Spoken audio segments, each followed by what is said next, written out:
अस्सलाम वालेकुम, welcome to my channel teach with Tara. आज हम करने वाले हैं एक्सरसाइज नंबर 2.2। चलिए क्वेश्चन की तरफ चलते हैं। क्वेश्चन नंबर 1 है identify the property use in the following. अब देखें, हमने इसकी इन तमाम क्वेश्चंस की प्रॉपर्टीज़ बतानी है। ठीक है, आप प्रॉपर्टीज़ क्या है देखें। आप अब इसको समझाने के लिए मुझे काफ़ी टाइम लग जाएगा, तो मैं आपको ये सब कुछ जो है साथ के साथ ही समझाती रहूँगी। ठीक है, अगर आप और ज़्यादा वजाहत चाहते हैं तो आप बताइएगा कमेंट्स में, फिर मैं आपको प्रॉपर्टीज़ के लिए एक अलग से वीडियो बनाकर उस पर डाल दूँगी चैनल पर। ठीक है, चलिए फर्स्ट क्वेश्चन सॉल्व करते हैं। ये देखें, ये मैंने लिख लिया। ये है कम्यूटेटिव प्रॉपर्टी। इसकी प्रॉपर्टी है कम्यूटेटिव विद रिस्पेक्ट टू, ये प्लस का साइन है तो एडिशन आ जाएगा। ठीक है, विद रिस्पेक्ट टू एडिशन। ये किस लिए है, ये हमने लिखा commutative with respect to addition इसलिए लिखा कि हम इस इक्वल के साइन पर इधर जब दोनों अमाउंट्स एक जैसी हों, उनकी अगर सीट्स चेंज कर दी जाए तो इक्वल के साइन पर कोई असर नहीं पड़ता। ठीक है, फ़र्ज़ करें, देखें हमारे पास है 5 + 2 = 2 + 5। ठीक है, अब देखें इस पर कोई असर पड़ा। अब इसको जब हम प्लस करेंगे तो ये 7 आएगा और ये भी 7 ही आएगा, यानी इक्वल का साइन के इधर और इधर दोनों इक्वल वैल्यूज़ ही आएंगी। चलिए नेक्स्ट करते हैं। अब देखें, ये है क्वेश्चन नंबर 2। तो इसमें देखें हम इसको लिखेंगे कि ये associative with respect to multiplication. चलिए ये मैं आपको बताती हूँ ये क्यों है। ये देखें, अभी इसकी जो क्वालिटी है, इसकी जो स्पेशलिटी है, जो हमने प्रॉपर्टी पढ़ी है, वो प्रॉपर्टी है associative with respect to multiplication. Associate ये किस लिए है देखें, आपने पहले पढ़ लिया, इसमें बताया गया है इस वाली प्रॉपर्टी में कि जब भी उसको रियल नंबर्स को मल्टीप्लाई किया जाता है तो उनके इक्वल के साइन पे कोई असर नहीं पड़ता, और हम जब इनकी वैल्यूज़ को इक्वल लिख कर और इसको मल्टीप्लाई करेंगे तीनों को, तो दोनों साइड पर आंसर इक्वल आएगा, यानी रियल नंबर्स जो हैं वो तमाम इक्वल आएंगे। तो वो है एसोसिएटिव प्रॉपर्टी। और ये मल्टीप्लिकेशन है तो हम मल्टीप्लिकेशन के ज़रिए करेंगे। चलिए मैं सॉल्व करके आपको बताती हूँ विद एग्जांपल।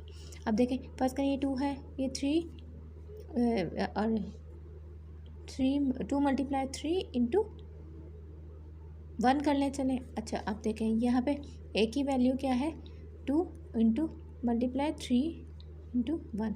अब देखें 2 × 3 = 6 × 1। अब यहाँ भी 2 × 3, तो ये 6 = 6। तो ये क्या आ गया, ये हमने इस प्रॉपर्टी को डिफाइन कर दिया। ठीक है, चलें नेक्स्ट पे चलते। अब देखें, ये थर्ड क्वेश्चन है। अब इसमें यह है कि ये है मल्टीप्लिकेटिव आइडेंटिटी।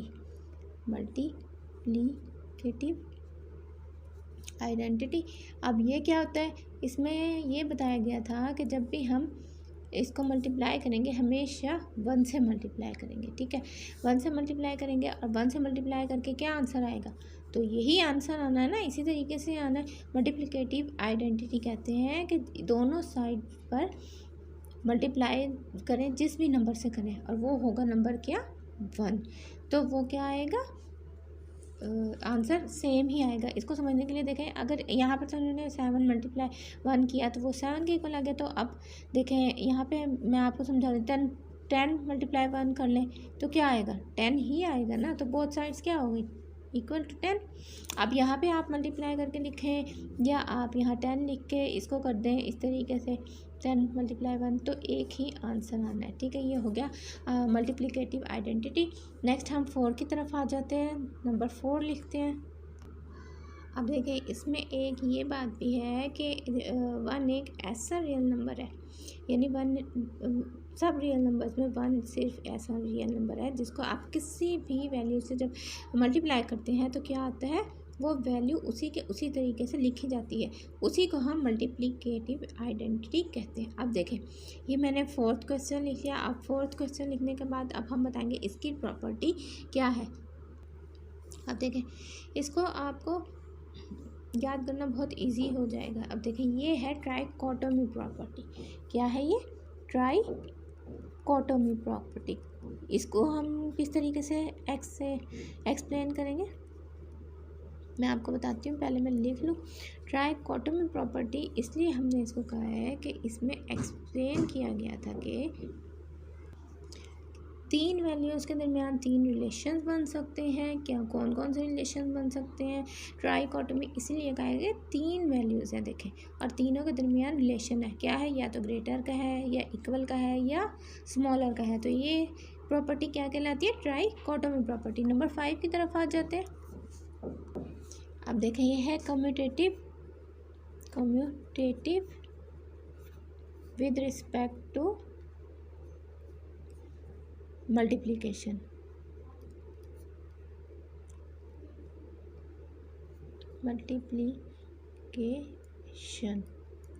ठीक है। अब देखें, ये कॉम्यूटेटिव क्यों है? कॉम्यूटेटिव इस वजह से है ये कि इसमें देखें आप अगर बुक में देखेंगे कि कॉम्यूटेटिव में क्या था कि इधर से इन दोनों वैल्यूज़ को जब हम रियल नंबर्स को जब हम मल्टीप्लाई करते हैं तो इधर भी सेम वैल्यू आती है और इधर भी सेम वैल्यू आती है। वो किस तरीके से, चले मैं बताती हूँ। ये देखें, इधर ए है इंटू बी और ए, वैल्यू तो सेम है ना। अब देखिए यहाँ पे फ़र्ज़ करें 2 है, मल्टीप्लाई 2, इसे नहीं, नो 2 और 3 है, 2 मल्टीप्लाई 3 इंटू 3 मल्टीप्लाई 2, तो क्या है? दोनों की वैल्यू सेम है, और जब हम मल्टीप्लाई करेंगे तो वैल्यू सेम आएंगी। तो क्या हुआ? यानी इनकी इधर भी वैल्यू सेम आई और इधर भी वैल्यू सेम आई। ये क्या कहलाया? Commutative with respect to multiplication. अब देखें, ये है क्वेश्चन नंबर 6। ठीक है, अब इसको हमने बताना ये कौन सी प्रॉपर्टी है। ये है कैंसिलेशन प्रॉपर्टी ऑफ एडिशन। क्या है? Cancellation property of addition. अब ये किस तरीके से कैंसिलेशन प्रॉपर्टी है ये मैं अभी बताती हूँ। चलो लिख लेते हैं पहले। अब देखें, ये मैंने लिख ली इनकी property, cancellation property of addition. ठीक है, ये कैंसिलेशन प्रॉपर्टी किस लिए है? देखें, इन्होंने हमें कहा है कि इसको अगर हम सॉल्व करते हैं तो ये आता है। तो इसको मैं आपको बताती हूँ ये किस तरीके से। a + c is equal to b + c। अब देखें, ये कैंसिलेशन इसलिए है कि मैंने पीछे बुक में सारा कुछ बताया गया, उसमें ये बताया गया है कि जब दो वैल्यू यानी रियल नंबर्स, फर्ज करें यहाँ तो इन्होंने नंबर्स नहीं ना दिए हुए। अब देखें, इसको हम कैंसिल कर सकते हैं। क्यों? देखें, जब दोनों वैल्यूज़ एक जैसी हों तो ये हम कैंसिल कर देते हैं।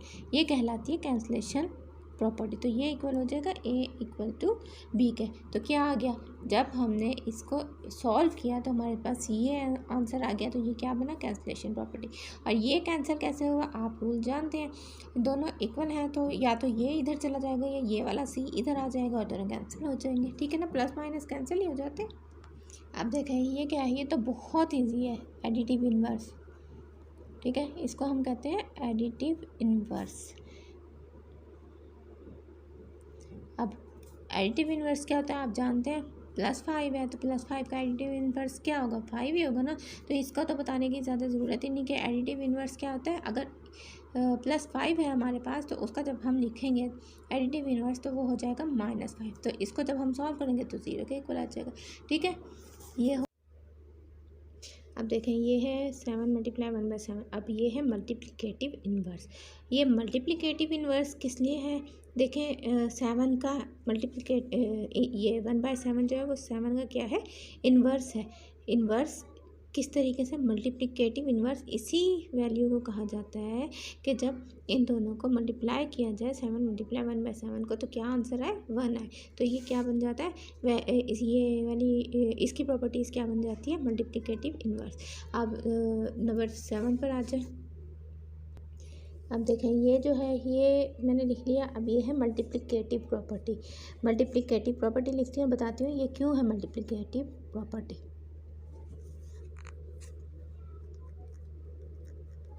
मल्टीप्लिकेटिव प्रॉपर्टी, ठीक है, ये लिख लिया मैंने।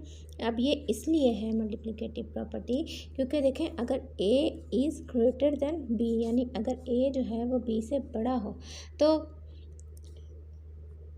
a b से बड़ा ही रहेगा। क्यों बड़ा रहेगा? a b से इसलिए बड़ा रहेगा कि अगर कोई भी हम वैल्यू ले लें, यानी फ़र्ज़ करें कोई भी रियल नंबर से इसको मल्टीप्लाई करवा देते हैं, एक जैसे रियल नंबर से बोथ साइड्स पर मल्टीप्लाई करवा देते हैं तो ए जो है वो ग्रेटर देन बी ही होगा, जबकि सी जो है, सी कभी भी ज़ीरो नहीं होना चाहिए। यानी शर्त ये रखी जाती है इसमें कि c is not greater than zero, ठीक है, sorry, c is greater than zero, यानी ज़ीरो, सी ज़ीरो नहीं होना चाहिए। सी की हमेशा कोई ना कोई वैल्यू होनी चाहिए, ठीक है। चले नेक्स्ट क्वेश्चन नंबर टू की तरफ चलते हैं। क्वेश्चन नंबर 1 हो गया हमारा सॉल्व, ठीक है। अभी देखें, fill in the following blanks by starting the properties of real numbers used. यानी उन्होंने कहा है कि ये हमें दे दिया गया है क्वेश्चन, इसको उन्होंने सॉल्व भी कर दिया। अभी ये जो सॉल्व किए गए हैं उनको हमने इन फिल इन द ब्लैंक्स में इनकी तमाम प्रॉपर्टीज़ को डिफ़ाइन करना है, लिखना है। यानी ये कौन सी प्रॉपर्टी है, ये कौन सी है, ये कौन सी है और ये कौन सी है। तो चलें चलते हैं, सॉल्व करते हैं। अब देखें, ये लिख लिया है मैंने क्वेश्चन नंबर 2। तो इसको इन्होंने सॉल्व करके दिया हुआ है। नेक्स्ट हमने जो उसमें फिल इन द ब्लैंक्स में लिखना था। अब सबसे पहले देखें, ये है सबसे पहला जो है 3x + 3y 3 - 3x। ये क्या है, इसकी प्रॉपर्टी क्या है? इसकी प्रॉपर्टी है distributive over subtraction and addition property. तो क्योंकि इसमें सब्ट्रैक्शन यानी माइनस यूज हुआ, तो ये कहलाएगा डिस्ट्रीब्यूशन ओवर सब्ट्रैक्शन प्रॉपर्टी, ठीक है। चलो मैं लिखती हूँ और फिर समझाती हूँ इसे ये क्यों कहा गया। ये देखिए, मैंने लिख लिया डिस्ट्रीब्यूटिव ओवर सब्ट्रैक्शन प्रॉपर्टी। ये मैंने यहाँ लिखना था, मैंने गलती से ऊपर लिख दिया, तो समझो कि ये इस वाली लाइन का है, ठीक है।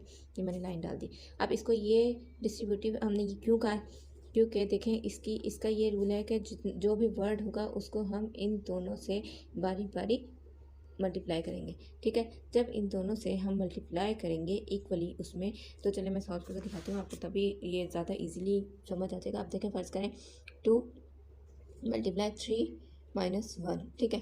इस तरीके से अब इसको जब हम सॉल्व करेंगे तो पहले इसको हम इस रियल नंबर से करवाएंगे, फिर हम इसको इस रियल नंबर से करवाएंगे, यानी 1 से, ठीक है, इस वाले रियल नंबर। अब देखें, 2 × 3 - 2 × 1, तो ये क्या आ जाएगा, 3 × 2 = 6 - 2, ये आ जाएगा 4। तो क्या आया, रियल नंबर ही है ना। यानी ये इस तरीके से जब हम इसको सॉल्व करते हैं तो ये क्या कहलाता है, डिस्ट्रीब्यूटिव ओवर सब्ट्रैक्शन। चले अब नेक्स्ट पे लिखते हैं, नेक्स्ट वाला क्या है। अब देखें, इस स्टेप में हमने क्या किया है। सबसे पहले तो आप ये देखें कि इस स्टेप में हमने ये प्लस और माइनस, अब ये भी एक ऑर्डर है और ये भी एक ऑर्डर है। अब हमने इसके अंदर हमने ऑर्डर की तब्दीली की है, यानी हमने एक्स की वैल्यूज़ को एक साथ कर दिया और वाई की वैल्यू को सेपरेट कर दिया, ठीक है। अब ऑर्डर की तब्दीली को हम क्या कहते हैं, ऑर्डर की तब्दीली को हम कहते हैं commutative with respect to addition. यहाँ पर मैं लिख देती हूँ और फिर मैं बताती हूँ इसको ये क्यों कहते हैं। अब देखें, हमने इसको कम्यूटेटिव प्रॉपर्टी इसलिए कहा है कि देखें, हमने सिर्फ और सिर्फ इसकी सीट चेंज की है, ऑर्डर चेंज किया हमने और अगर हम वैल्यूज़ भी चेंज कर देते तब भी इसने इक्वल ही रहना था। यानी ये लॉ जो है इसी तरीके से रहता है। अब फर्ज करें, देखें, a + b = b + c। अब देखें, हमने सिर्फ b + a, हमने सिर्फ इनकी सीट्स चेंज की हैं, वैल्यूज़ तो चेंज नहीं की ना, तो वैल्यूज़ तो सेम ही रही हैं। तो इसीलिए ऑर्डर्स को जो चेंज करते हैं, जब ऑर्डर चेंज किए जाते हैं तो वो क्या कहलाते हैं, commutative with respect to addition, ठीक है। तो इसको हमने नेक्स्ट उसको हमने जब सॉल्व कर लिया, अब इसको सॉल्व करने के बाद देखें, इन दोनों को जब हमने पॉजिटिव और नेगेटिव को सॉल्व कर दिया, इसका आंसर 0 आ गया। तो अब ये कौन सी प्रॉपर्टी है, अब देखें, आप जानते हैं कि प्लस और माइनस, यानी यहाँ पे कौन सी प्रॉपर्टी यूज हुई, आपने प्लस और माइनस यानी इन्वर्स प्रॉपर्टी। और कौन सी इन्वर्स, एडिटिव इन्वर्स। इसको मैं यहाँ लिख लेती हूँ, एडिटिव इन्वर्स की प्रॉपर्टी यूज़ हुई। और क्यों यूज़ हुई वो भी मैं साथ ही बता देती हूँ। वो इस वजह से यूज़ हुई कि प्लस और माइनस जब हम इसको सॉल्व करेंगे, इसको इन्वर्स करते हैं, इसको प्लस माइनस को सॉल्व करते हैं तो क्या आ जाता है, 0 आ जाता है। इसीलिए ये एडिटिव इन्वर्स की प्रॉपर्टी यूज़ हुई है, ठीक है। अब देखें, 0 में जब हमने ये ऐड किया तो ऐसी कौन सी प्रॉपर्टी है कि 0 को हम ऐड करें तो वो वैल्यू वही आती है जो आनी चाहिए, तो जो लिखी हुई होती है 0, क्योंकि आप जानते हैं 0 की कोई वैल्यू नहीं होती, ये न्यूट्रल होता है। तो इसको हम ऐड करेंगे तो जो नंबर लिखा होता है सेम आता है। तो ये प्रॉपर्टी है एडिटिव आइडेंटिटी। यहाँ पर 3y क्यों आया, ये एडिटिव आइडेंटिटी की वजह से है। अब देखें, फर्ज करें 0 में आप प्लस करते हैं 3 को तो क्या आएगा, 3 आएगा। 0 में आप प्लस करेंगे 300 को तो क्या आएगा, 300 ही आएगा ना। तो इस प्रॉपर्टी को हम कहते हैं एडिटिव आइडेंटिटी। तो ये आ गया क्वेश्चन नंबर 3 हमारे सामने। क्वेश्चन नंबर 3 है give the name of property use in the following, यानी हमें इन तमाम क्वेश्चंस की प्रॉपर्टी बतानी है जो हमारे सामने दिए गए हैं। तो चलें फिर पहले को लिखते हैं, फर्स्ट को सॉल्व करते हैं। ये देखें मैंने ये क्वेश्चन लिख लिया। अब ये कौन सी प्रॉपर्टी है, अब ये है एडिटिव आइडेंटिटी। क्या है, एडिटिव। अब ये एडिटिव आइडेंटिटी क्यों है, आप जानते हैं कि एडिटिव आइडेंटिटी में क्या होता है, ये ज़ीरो जो है ये एडिटिव आइडेंटिटी है। यानी इस वैल्यू में जब भी ज़ीरो को प्लस किया जाता है तो क्या आंसर आता है, जो हमारे पास वैल्यू मौजूद होती है वही वाला आंसर आ जाता है। तो उसको हम क्या कह देते हैं, एडिटिव आइडेंटिटी। अब फर्ज करें यहाँ पर इसके अलावा कोई और वैल्यू 5 हो, 6 हो, 10 हो, कुछ भी हो, उसको उसके अंदर जब हम 0 को प्लस करेंगे तो क्या आंसर आएगा।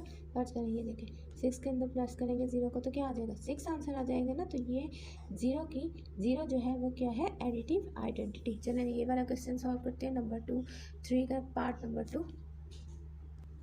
अभी देखें क्वेश्चन मैंने लिख लिया। अब क्वेश्चन देखने के बाद आपको समझ आ ही गया होगा क्योंकि मैं पहले भी समझा चुकी हूँ। ये है डिस्ट्रीब्यूटिव प्रॉपर्टी। डिस्ट्रीब्यूटिव प्रॉपर्टी में क्या होता है कि देखें इधर भी सेम वही वैल्यूज़ है और इधर भी सेम वैल्यूज़ है। आप देखें इसको सॉल्व करके इसके साथ मल्टीप्लाई करते हैं या इधर इसको अलग अलग इन दोनों के साथ मल्टीप्लाई करके प्लस कर दे तो क्या होगा, ये आंसर जो है वो सेम ही आएगा। अगर आप इस मेथड से करेंगे तब भी और इस मेथड से करेंगे तब भी तो इक्वलिटी पे कोई फ़र्क नहीं पड़ेगा। तो ये क्या हो गया, डिस्ट्रीब्यूटिव प्रॉपर्टी मैं लिखती हूँ। उम्मीद करती हूँ आपको ये समझ आ गई होगी कि ये डिस्ट्रीब्यूटिव प्रॉपर्टी क्यों है। बस आपने ये याद रखना है, distributive property with respect to addition. ठीक है, ये है। आगे नेक्स्ट कर लेते हैं नंबर 3। ये देखें ये है पार्ट नंबर 3, क्वेश्चन नंबर 3 का pi plus minus is equal to 0। अब देखें ये तो देखते ही पता चल रहा है कि ये क्या है, एडिटिव इन्वर्स है। एडिटिव इन्वर्स कैसे है कि देखें एक पॉजिटिव वैल्यू और एक नेगेटिव वैल्यू जब इसको सॉल्व करेंगे तो आंसर क्या आएगा, 0 ही आएगा। तो ये क्या है, एडिटिव इन्वर्स। चलिए मैं यहाँ लिखती हूँ, नेक्स्ट सॉल्व करते हैं। उम्मीद करती हूँ सारा आपको समझ आ गया होगा। सॉल्व करते हैं पार्ट नंबर 4। ये देखें मैंने लिख लिया। ये है real number multiply real number, यानी दोनों नंबर्स को जब मल्टीप्लाई करते हैं तो क्या बनता है, रियल नंबर ही आएगा। यानी रियल नंबर को जब भी मल्टीप्लाई करेंगे तो रियल नंबर ही आएगा। ये प्रॉपर्टी जो है ये क्लोजर प्रॉपर्टी है। क्लोजर प्रॉपर्टी में हमें बताया गया, यही चीज़ बताई गई है कि जब हम एक रियल नंबर को दूसरे रियल नंबर से मल्टीप्लाई करते हैं तो क्या आता है, रियल नंबर ही आता है हमेशा। ये याद रखिएगा और ये है क्लोजर प्रॉपर्टी। चलें विद रिस्पेक्ट टू मल्टीप्लीकेशन, ठीक है, ये ज़रूरी याद रखना है, विद रिस्पेक्ट टू मल्टीप्लिकेशन। चलिए मैं यहाँ लिख देती हूँ क्लोजर प्रॉपर्टी और फिर सॉल्व करते हैं 5 पार्ट।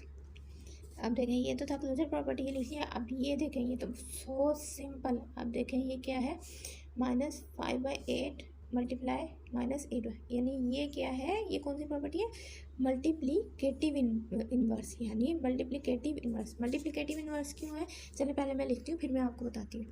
अब देखें ये लिख लिया मैंने मल्टीप्लिकेटिव इन्वर्स। अब मल्टीप्लिकेटिव इन्वर्स ये क्यों है, मल्टीप्लिकेटिव इन्वर्स ये इस वजह से है कि देखो किसी भी हम रियल नंबर को जब भी हम उसके इस वाले रियल नंबर यानी 1/7 से मल्टीप्लाई करेंगे तो क्या आएगा, यानी एक दूसरे से इन रियल नंबर्स को आपस में मल्टीप्लाई करने से आंसर हमेशा क्या आएगा, 1 आएगा। अब देखें ये एक रियल नंबर है और जब हम इसको 1/7 करके लिखेंगे, इस तरीके से लिखेंगे तो ये कौन सी प्रॉपर्टी बन जाएगी, मल्टीप्लिकेटिव इन्वर्स की, और आंसर क्या आएगा, हमेशा 1 आएगा। तो देखें जब हमने इसका मल्टीप्लिकेटिव इन्वर्स लिखा तो 8/5 आया और आंसर क्या आया, 1।